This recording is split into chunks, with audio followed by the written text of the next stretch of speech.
మొన్న జరిగిన 1 month back జరిగిన ఇన్సిడెంట్ ఏదైతే ఉందో, గంజాయి సేవించి ఒక కానిస్టేబుల్ని చంపడానికి ప్రయత్నించిన వాళ్ళని అదే డిపార్ట్మెంట్కి సంబంధించిన సిఐ గారు రోడ్డు మీదకి తీసుకొచ్చి వాళ్ళకి ఇవ్వాల్సిన పనిష్మెంట్ ఇచ్చాడు. ఆ విధంగా ఎందుకు చేశారు? అంతకుముందు ఎప్పుడు ఎందుకు జరగలేదు? మొన్న ఒక్కసారి ఎందుకు జరిగింది? జనాల్లో ఈ విధంగా చేస్తే కనుక ఈ విధంగా జరుగుతాయి, ఈ విధంగా మేము శిక్షిస్తాము అనేది తెలియజేయడం కోసం అని చెప్పని పోలీసు వాళ్ళు ఆ విధంగా చూపించారు. వాళ్ళు కొట్టించుకున్న వాళ్ళు ఏమన్నా ఆషామాషి వాళ్ళు కాదు, సామాన్య జనం కాదు. ఒకళ్ళ మీద 21 కేసులు, ఒకళ్ళ మీద 18 కేసులు, ఒకళ్ళ మీద 11 కేసులు ఆ విధంగా ఉన్నాయి. పోలీసు వాళ్ళు ఆ విధంగా చేయటం వల్ల ఇవాళ అందరికీ తెలిసింది, ఓహో ఈ విధంగా కనుక మనం ఏదైనా తప్పులు చేస్తే పోలీసు వాళ్ళకి ఈ విధంగా శిక్షించేంత హక్కులు ఉంటాయనే విషయం మనకి ఈ రోజున తెలిసింది. రేపొద్దున ఇంకెవరన్నా కుర్రకారు ఎవరన్నా చేయాలంటే కనుక ఆ విధంగా భయపడి వణుకుతారు. ఈ విధంగా రోడ్డు మీద కొడుతున్నారు, ఈ విధంగా మనల్ని భయపెట్టడం కోసం కాదు, లా అండ్ ఆర్డర్ని కంట్రోల్లో ఉంచడం కోసం ఆ విధంగా చేస్తారు పోలీసు వాళ్ళు. అంతేగాని వాళ్ళకి ఎవరు పర్సనల్గా గ్రెడ్జ్ ఉండదు. అయినా కానీ ఈ విధంగా కుల సంఘాలు తీసుకొని వచ్చి కులాల మధ్య చిచ్చు పెట్టే విధంగా కులాలని అడ్డం పెట్టుకొని మేము చేస్తాము, మేము రౌడీజం చేస్తాము అంటే కనుక కుదరదు. ఎందుకంటే ఏ కులం వాళ్ళు ఏ రౌడీజం చేయాలో రాజ్యాంగంలో ఎక్కడ రాసిలేదుగా. అసలు అయినా కానీ కులానికి రౌడీజానికి సంబంధం ఏంటండి?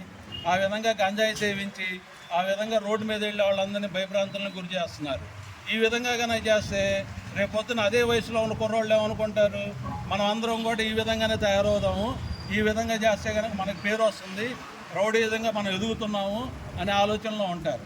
ఎంతసేపటికి వాళ్ళు చేసేది వాళ్ళకి కరెక్ట్ అనిపిస్తుంది, కానీ దానివల్ల పబ్లిక్ ఎంత బాధపడుతున్నారు, ఎంత భయపడుతున్నారు అనేది వాళ్ళకి అర్థం కావట్లేదు.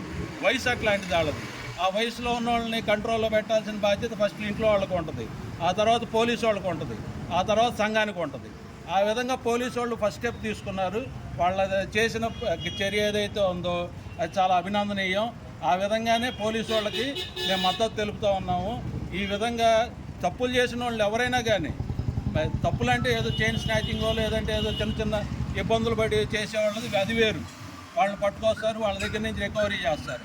ఈ విధంగా జరిగిన సంఘ వ్యతిరేక చర్యలు ఏవైతే ఉన్నాయో వాటిని రికవరీ చేయాలంటే ఏ విధంగా చేయాలి? ఈ విధంగా తప్పు చేసిన వాళ్ళని శిక్షించి రికవరీ చేయాలి. అట్లా చేయటం వల్ల మిగతా వాళ్ళు చేయదలుచుకున్న వాళ్ళు, ఆలోచన వచ్చిన వాళ్ళు భయపడి వణుకుతారు. పోలీసు వాళ్ళు చేసిన చర్యలో ఎటువంటి తప్పు లేదు, దాన్ని మేము పూర్తిగా వ్యతిరేకించము. ఏ విధంగా అయినా కానీ వాళ్ళు చేసింది కరెక్ట్ అనే చెబుతాము. ఈ విధంగా పోలీసు వాళ్ళు అందరూ కూడా తగు చర్యలు తీసుకోవాలి. కోర్టుకు వెళ్ళిన తర్వాత కోర్టు పని కోర్టు చూసుకుంటుంది. లా అండ్ ఆర్డర్ వీళ్ళ చేతుల్లో ఉంటుంది ఫస్ట్. ఆ లా అండ్ ఆర్డర్ని కాపాడే విధంగా వీళ్ళు చేసిన చర్య ఇది, కాబట్టి తప్పులేదు. ఇంకపోతే ఇప్పుడు ఈ ప్రభుత్వం చేసింది, ఈ ప్రభుత్వం చేసిందని చెబుతూ ఉన్నారు. ఈ ప్రభుత్వంలోనే వీళ్ళ మీద ఒకళ్ళ మీద 21 కేసులు 11 కేసులు వచ్చినాయా?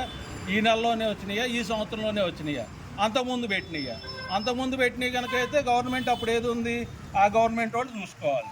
ఆ గవర్నమెంట్ వాళ్ళు మరి పెట్టించారుగా వీళ్ళ మీద కేసులు, వీళ్ళ మీద ప్రేమేం లేదుగా. అంటే తప్పు చేసిన వాళ్ళు ఏ గవర్నమెంట్లో ఉన్నా కానీ ఒకటే అని చెప్పని మీరు నిరూపించారుగా, కాబట్టి తప్పులేదు. గవర్నమెంట్ దీన్ని తీసుకురామాకండి. గవర్నమెంట్కి దీనికి ఎటువంటి సంబంధం లేదు. ఇది లా అండ్ ఆర్డర్కి సంబంధించిన విషయం. ఫస్ట్ అందరూ అది తెలుసుకోవాలి. ఇంకపోతే కులాల పరంగా గొడవలు చేయొచ్చు, కులాల పరంగా రౌడీజం చేయొచ్చు అంటే కనుక వాళ్ళకి రాజ్యాంగంలో ఎక్కడ హక్కు కల్పించారో చూపించమని చెప్పండి. చూపించిన తర్వాత ఇదిగోండి ఈ ఆర్టికల్ ప్రకారం మేము రౌడీజం చేస్తున్నాం అని చెప్పి వాళ్ళని కూడా చెప్పుకొని ఆ రౌడీజం చేయమని చెప్పండి. రౌడీజానికి వ్యతిరేకంగా ఉంటుంది ఎప్పుడైనా కానీ రాజ్యాంగం అనేది.